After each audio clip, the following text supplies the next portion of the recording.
In this module and in previous ones as well, we've spoken a lot about aspects of poetry and genres of poetry, etc. But now let us get down to the nitty gritty. What do you do with all of this knowledge? What do you do when suddenly you have a poem in front of you and you have to analyze the poem?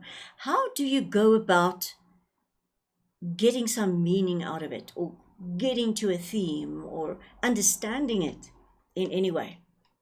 Now, I'm going to give you an approach today, which I call the 4 R's approach. So, 4 R's to remember. I would suggest that firstly, you read through the poem quickly. You just get a general idea of what's going on, and you pick up whatever you pick up. You get some ideas. After which, you read it slowly and more carefully. And we're going to look at these processes one by one. But the second R is reading it more slowly and carefully. And then the main part, of course, is to react. I call it react so that you remember the R. You are now going to react to what you have read, right? But basically what you're going to do is you're going to interact with the text. Do you understand? You're reacting, but you're also interacting with the text. And you're going to use all the knowledge you have about poetry and figures of speech, poetic devices that you've learned about, and you're going to bring it all in there. And you're going to look at this poem in detail.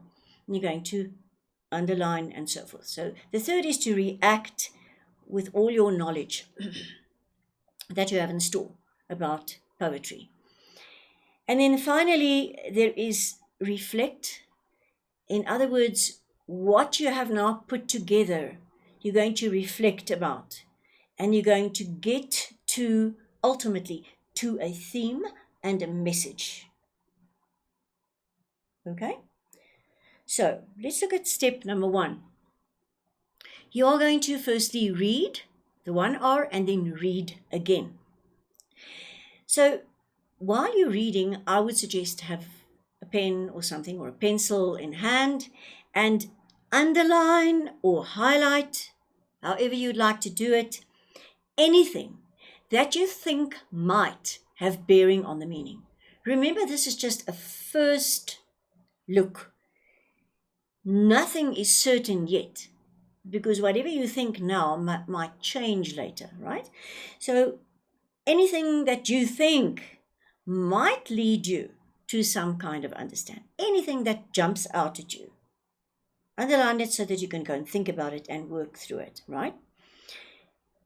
Sometimes there are some puzzling references or puzzling words used in a poem. And unfortunately, for you to understand, you're going to have to go and look that up, right? Because it might be crucial to your understanding. Very important to look up whatever you find strange or that you don't exactly know what it means. It's even a good idea to look up some ordinary words, because some ordinary words that you use a lot might have some connotations that you were not even aware of. And those connotations might come into play in this poem. So look up whatever you feel you should look up, right? I think even if you look up a word like green, you're going to see so many connotations of green, you might be surprised. So remember that poets make use of connotations. So it is important for you to make sure that you understand every word in that poem, that it all makes sense to you eventually, right? So all those troublesome words and the puzzling references, make sure that you understand it. If there's a reference, say, to Oedipus, we've spoken about that, go look it up if you don't know about it, or anything that sounds unfamiliar to you. Now you're going to work towards some kind of rudimentary idea. It means very basic, a very basic idea of what you think this poem is about. Remember, I said it's rudimentary. And don't jump to the conclusion that this is the meaning and it has to be. You're going to test your theory. You're going to test this meaning that you have now assigned to the poem, right? You reach this idea of what the poem is aiming to convey, or in other words, what the poet's intention is, or what he's trying to tell us about, right? We call that prediction. And prediction is not like an ultimate conclusion. It's a prediction that you think, I think this is what the poem is about. I think it is this. But now what do? You're going to test your theory. You're going to ask, after having thoroughly interacted with the text, which is the next step, we're going to look at various things. You're going to ask yourself, what I thought in the beginning, might it perhaps be something else? Isn't there perhaps another layer of meaning that this poet is aiming at? And if that is so, is there any evidence in this poem to support this idea? Or is this just an idea? No, it's not good enough. I stick with my original theory because that's all I can find in terms of proof in the poem. Right. But the thing is, you're going to have to ask, what in this poem supports your theory or supports what you think it means? Or, of course, whatever does not support it. In other words, that goes different in a different direction, you're going to have to explore that as well. So the devices, the techniques, and the devices that support your theory or does not support your theory, that points to something else. You can't just leave that flying in the wind. Everything must be a unit. It must work together, and it must be cohesive. Your interpretation must make logical sense from the beginning to the end. So if you see that your theory suits only a part of the poem, you're going to have to think again and adapt your opinion. Very important. Don't go running with something unless you've proven it. Now, the react part, in other words, the third R, after having read it twice, that is the main part of your exercise. And here you're going to use all your knowledge of poetry and of figures of speech, etc., everything that we have spoken about. And we are going to start, you're going to begin your analysis with the obvious. What is obvious? Before you start reading a poem, there is a title. And obviously that title must be important. Otherwise it wouldn't be the title, right? So look at the title, and the title will also give you a kind of a prediction as to what is following. But once again, you're putting it on ice, you're thinking it might be that, but let's test it, right? So look at the title and ask, is there an indication in the title that wants you to interpret the text in a certain way? Is it obvious from the title that you're going to have to look at whatever this word is in a figurative way? Always start with that. Is it meant literally? Is it meant figuratively? Or is it both? Are both of these applicable to the poem? Keep that in mind. So the title is important. Very often there's also a subtitle. Also keep that in mind, because that may also have a bearing on it will most certainly have a bearing on the general meaning. So keep the subtitle in mind also, if there's one. So you're going to test your ideas. Is it literal? Is it figurative? Sometimes in a title, we find metafiction. Now, what that means is more or less what we've just said, but it's just that the poet deliberately gives us a clue as to how to interpret this topic. So it says the author tells the reader from the outset that the poem should be read in a certain way. So if you look at a poem and the name of the poem is The Thought Fox, you know it's not about a fox. It is a specific fox. It is a thought fox. It's a fox of the mind. So he tells you it's metafiction. He gives you the idea from the beginning. Don't even think of a real fox. There's a lot about fox in this poem, but remember it's a thought fox. So you must read it in that way. If you think of the poem Eating Poetry, for instance, the author, the poet, actually tells you that it's not meant literally. You're going to have to look at figurative ideas here. Eating poetry, because you cannot eat poetry, right? So if you're eating poetry, something's wrong. So he already gives you a clue as to what the poem is going to be about. It's not going to be literal, and it's also going to be rather weird. Who's going to eat poetry? So not to be taken literally. Important to remember the title.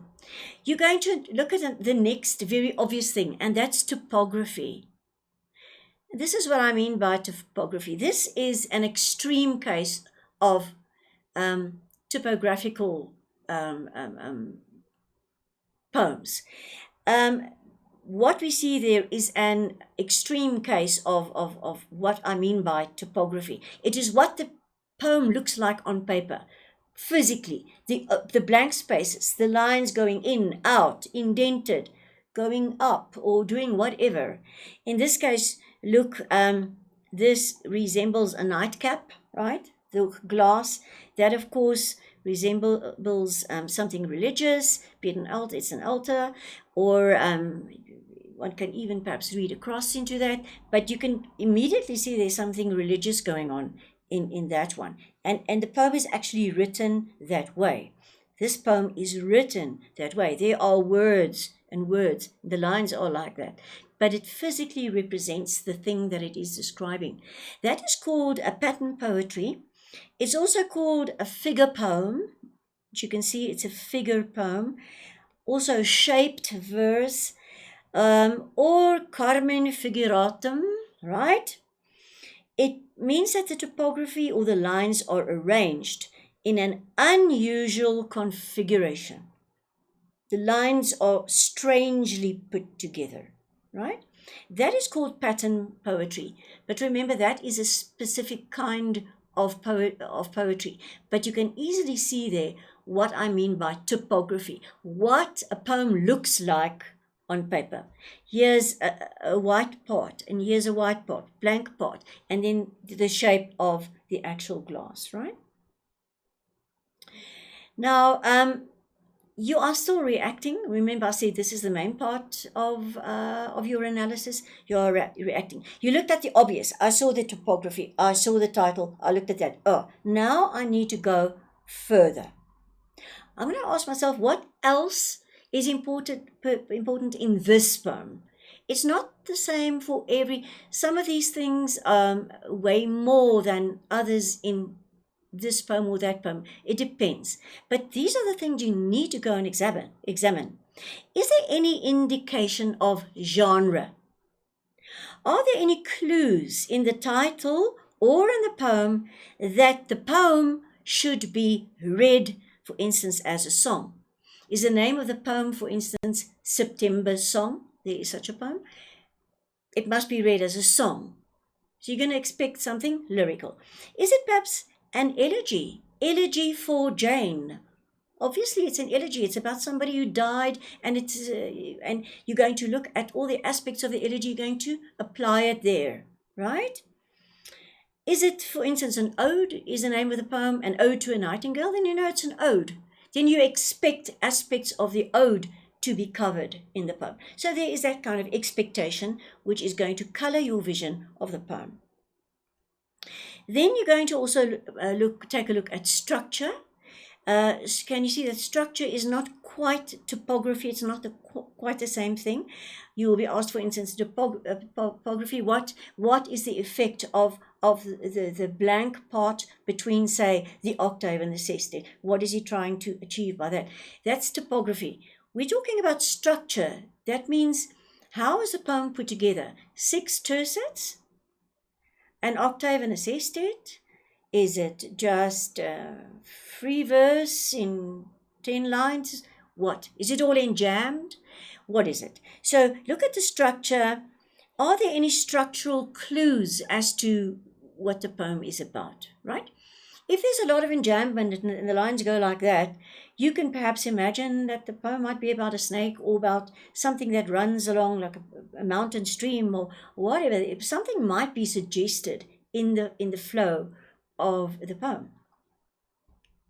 Is it obviously a sonnet? Is it a villanelle? Is it a haiku? What is it? Because in any one of these, you're going to have certain expectations. So you cannot have an Elizabethan sonnet there and not expect certain things. And those things will be used for a reason. The iambic pentameter might be interrupted for a certain reason to fit in with the iamb. Do you understand? To fit in. Or a word might be shortened to fit in there. There will be certain expectations if there are conventional structures used. But look at the general structure of the poem, and that sort of goes hand in hand in a way with topography, but it's not the same thing. So you look at the expectations set in terms of the conventions, right? And how does that influence your understanding? Then you go on and you look, and this is the most important part, you look at the diction, the tone, and the mood. You will remember when we spoke about that earlier, the tone is the feeling expressed that comes through in the poetry, and the mood is the reaction within the reader, right? So consider the effect of denotation, connotation, the literal and the connotative meaning of words that were chosen. Those words were chosen for a reason. Poetry is a very short format, so the words are chosen with care, right? So look at the diction, look at the imagery used and how it supports whatever is to be supported. Why are those used? Look at the tone. Is it cynical, sarcastic, critical, derogatory, whatever it is? Accusatory? Is it serene, sardonic? What kind of tone is coming through? And how does that make you feel? That is the mood. Do you now feel frightened because of the threatening tone, etc.? Do you feel inspired? Do you feel peaceful because of the serene tone? Whatever. Figure that out for yourself, right? Then also you need to look at the poem and ask whether there are shifts in tone. Sometimes a poem sets out with a certain tone, and then by the second or the third stanza, or even in every stanza, depending on the poem, there will be a shift in tone. And very often, together with a shift in tone, there will be progression. In other words, the idea will be further explained or taken a step forward. You must look at who's speaking, who is being addressed. Important to look at that. And the emotions that are expressed. How is the reader involved? Remember, I said that influences the mood. Does the speaker the speaker or the writer, the poet, involve the reader by using, say, an apostrophe to start with, to sort of shocking into the poem in a way, or is it perhaps is there perhaps a rhetorical question? Is that the way in which he wants to draw the reader in? Look at all these things and the function of it. So how does that influence your tone? How does it make you feel? Are there shifts in tone? Is there, in other words, progression, as I said?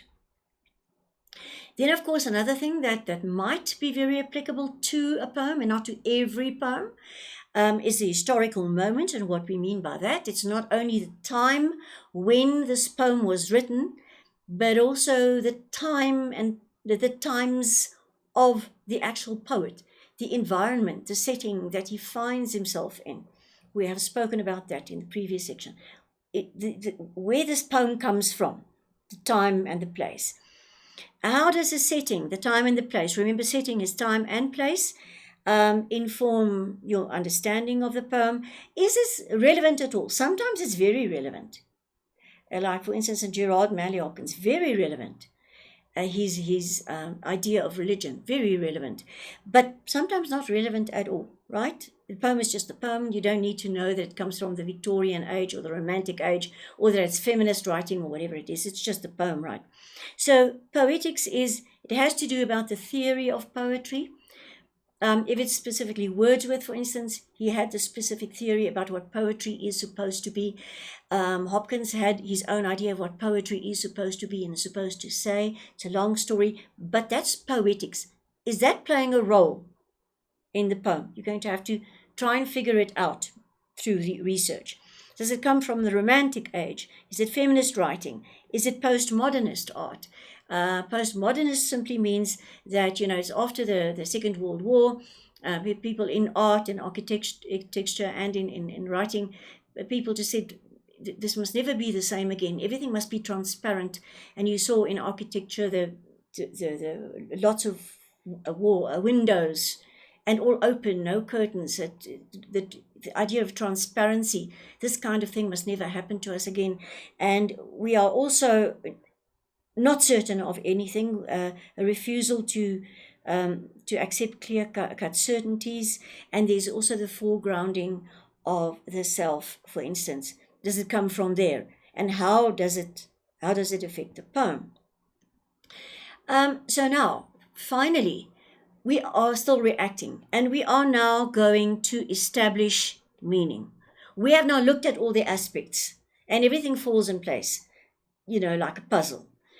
You've looked at all the aspects, every image, everything, every enjambment, every piece of alliteration.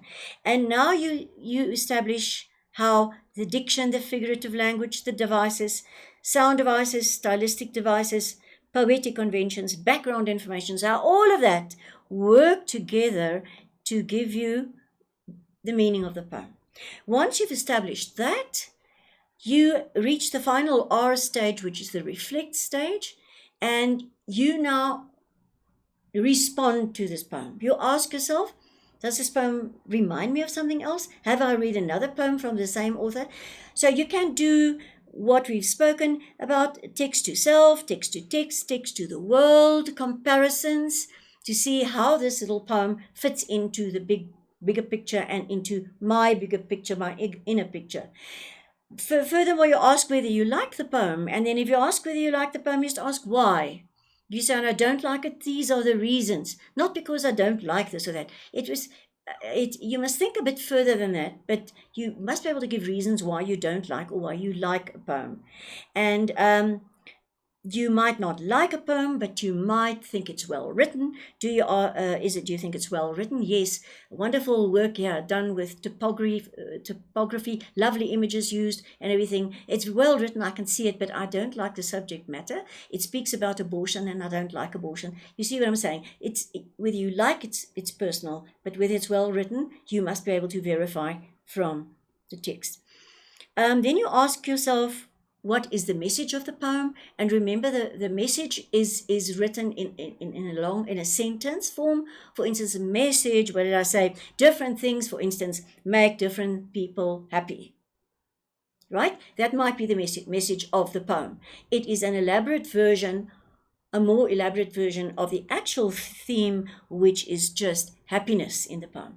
Happiness is the theme. The message is different things make different people happy. Right. Other themes might be good versus evil, death, old age, whatever.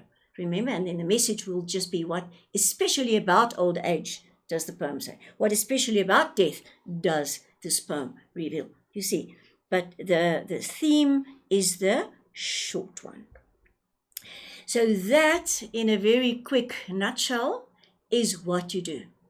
You follow these 3 R's and you should get to a meaningful interpretation of the text.